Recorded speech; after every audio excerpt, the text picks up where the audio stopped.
I turned, and they were all coming towards us in open order, waving their axes. They were short, thick little beggars, with long arms, strikingly different from the ones we had seen before. If they had not heard of us before, they must have realized the situation with incredible swiftness. I stared at them for a moment, spear in hand. "Guard the grating, Caver!" I cried. And howling to intimidate them, I rushed to meet them. 2 of them missed with their hatchets, and the rest fled incontinently. Then the 2 also were sprinting away up the cavern, with hands clenched and heads down. I never saw men run like them. I knew the spear I had was useless for me. It was thin and flimsy, only effectual for a thrust, and too long for a quick recover. So I only chased the Selenites as far as the first carcass, and stopped there and picked up one of the crowbars that were lying about. It felt comfortably heavy and equal to smashing any number of Selenites. I threw away my spear and picked up a second crowbar for the other hand. I felt 5 times better than I had with the spear.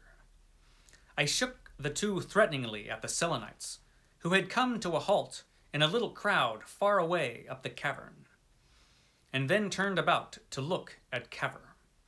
He was leaping from side to side of the grating, making threatening jabs with his broken spear. That was all right. It would keep the Selenites down, for a time at least. I looked up the cavern again. What on earth were we going to do now? That, my friends, is from this startling story. This is The First Men in the Moon by H.G. Wells. So this fantastic tale was first published in the Strand magazine. It was serialized December 1900 through August 1901.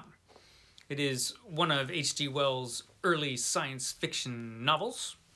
It's not as popular as some of his other novels. It's not as popular, for example, as War of the Worlds, or The Time Machine, or The Invisible Man, but it's a pretty good book. It's really interesting, in fact. Just the story, the way it's structured, the tale it tells. It's got a lot of humor in it, but it also got some really dark moments too. Surprisingly dark. Although maybe not so surprising. H.G. Wells, he had some dark stuff in his books. A lot of his books had moments that at least bordered on horror. And this does have some of those moments. So this is the story of Mr. Bedford, a businessman. Mr. Bedford is out in the country. He's had some bad luck lately, Mr. Bedford has. And so he's out in the country and he's writing a play. And he's hoping that this play will be a success and that it will change his fortunes. He's always looking out for a new opportunity, this guy. And a new opportunity seems to just walk on by as Mr. Caver, the inventor, the eccentric scientist and inventor, just comes on and walks by Mr. Bedford's place. And he does this a few times. He's making noise. He's really annoying, this guy. So Mr. Bedford strikes up a conversation with Mr. Caver. They get to know each other. And Mr. Bedford finds out that Mr. Caver, the eccentric inventor, has invented a substance that can defy gravity. If you paint this substance on something, for example, whatever you paint will go flying up into the air because it will defy gravity itself. So Mr. Bedford immediately sees this as a business opportunity. And he convinces Mr. Caver to make a trip to the moon. So what they do is they make a big sphere, big metal and glass sphere. It's got little shutters on it, which are painted with caverite. And so if you open the shutters, it'll repel gravity and off you'll go. And so they've got the shutters all around so they can steer this thing, and they're going to go inside and fly to the moon. Brilliant idea, of course.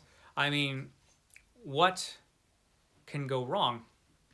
So off they go to the moon, and once they get to the moon, that is when the trouble begins, because the moon, which they thought was uninhabited, is of course inhabited.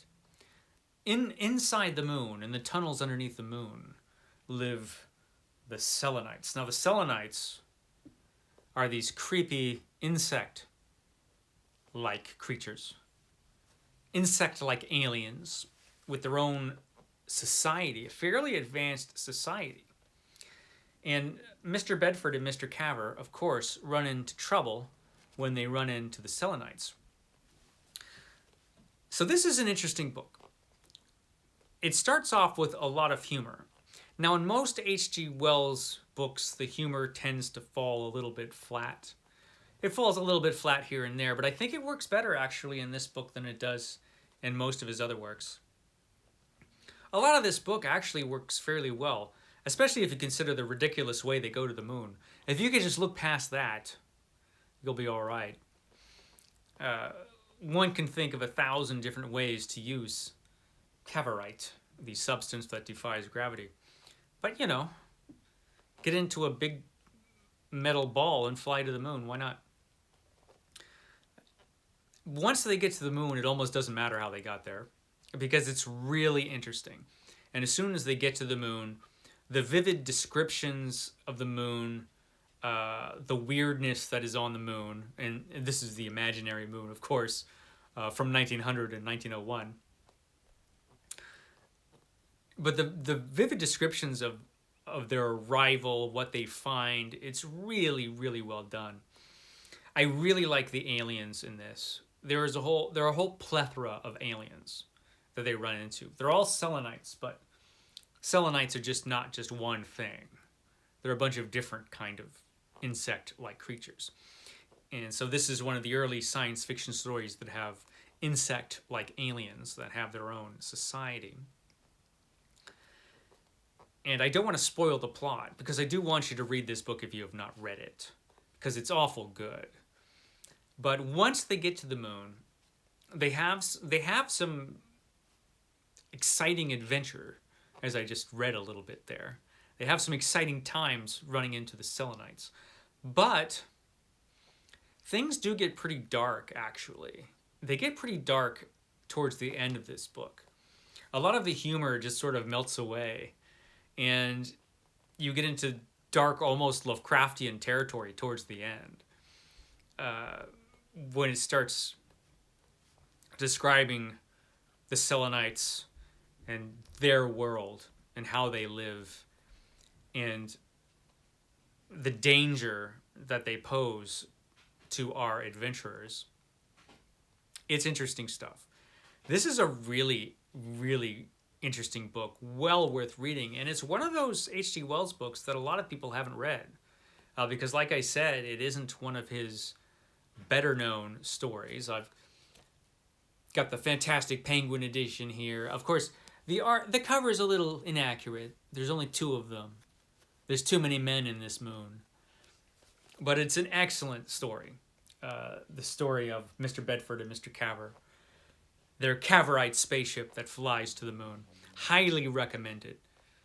Pick this up. Read it if you haven't read it. It's great and exciting early science fiction story. So yeah, that is your Sunday Penguin for today. I'm hoping it gets up on Sunday this time. Sorry about last week. I did want to take the opportunity to thank Jeremy Fee. Thank you, Jeremy Fee, for sending me this cool tie. It's got little penguins on it. You can't tell. But Jeremy Fee, who has a fantastic booktube channel, kindly sent me this penguin tie, which will be my new Sunday Penguin tie. Thanks, my friend. So yeah, that was your Sunday Penguin. Catch me tomorrow for Mythos Monday. What terrifying tale will I be talking about tomorrow? I don't really know yet. So we'll find out together tomorrow at Mythos Monday. Okay, guys, I We'll catch you next time.